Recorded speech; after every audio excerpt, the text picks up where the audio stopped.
Já, Anton, frábær sigur. Hvernig líður þér? Bara held ég hef ekki verið betri í langa tíma núna í sumar sko. En hvernig gerur leikinn upp?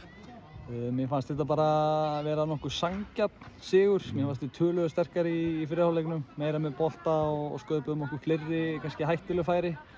Og svo bara komum við út í seinni hálfleikinn, smá kæruleysi þarna í markinu sem við fáum á okkur, en það er svona eiginlega vekur okkur bara upp og þá komum við og skorum annað marki snemma, mikilvægt, og þá fylgja bara flóðgáttir í rauninni eftir það og við klárum leikinn. Það er svona eitthvað jafnvægi svona í fyrri hálfleiknum og þær náðu þetta að jafna metin, hlýtur að vera gífurlega ánægðir með svarið þið gjörsamlega keyrið yfir eftir það. Já, það var virkilega sterkt og mikilvægt í rauninni að koma inn þessu öðru marki snemma, í rauninni ekki kannski gefa þeim of mikla von og væntingar með því að geta kannski farið að komast yfir, þannig að við í rauninni bara sláðum það fast niður eftir að þær lyftu sér aðeins upp. Og segir það kannski eitthvað til á hvaða stað þið eru komnar að ná að svara svona snöggt meira sjálfstraust til liðinu?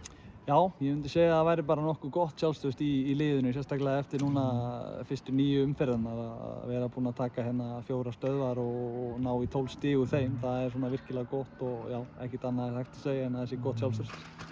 Nú verð ég að spyrja út í gluggann eins og alltaf, verða einhverjar breytingar? Ég býst ekki við því, en það er bara svona verið að skoða hvort það sé eitthvað í boði, en það hefur ekki verið mikið hérna innanlands sem hefur verið í boði, en við sjáum hvað setur áður en gluggi lokar. Sara Svanhildur gjörsamlega frábær í dag. Já, virkilega gott og bara hún leggur sig mikið fram og búin að bíða eftir þessu marki og það datt núna og hún hefur bara verðskuldað það í sumar að fá mark.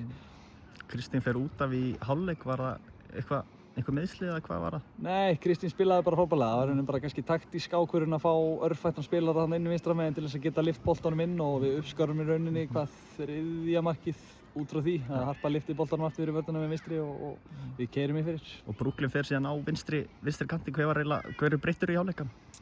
Það var rauninni bara að fá Brooklyn yfir og fá Katrínu með Isabel hægra megin. Þannig að það sé svona kannski nærði að vera örfættur spilari báða megin og réttfættur hinn megin. Nú eru komnar í 7. sæti, þið viljið vantilega vera þar til kemur að skiptingu? Já, allavega ekki neðan það. Það er svona sem við viljum halda í, en við tökum bara einn leik í einu. Við förum núna í Vestlunamanna smá pásu þarna og svo förum við á Akureyri og ætlum bara að reyna að halda áfram því gengi sem við hefur verið að ganga. Þú greindir einmitt frá því að þær hefðu ekki fengið frí í þessari löngu pásu, fá það núna frí í Vesl? Já, það er valkvætt að vera 3 dagar, en ég verð hérna á æfingasvæðinu ef að fólk vil æfa og er í bænum, þannig að það stendur til boða. Takk hérlega fyrir og gangi ykkur vel. Takk.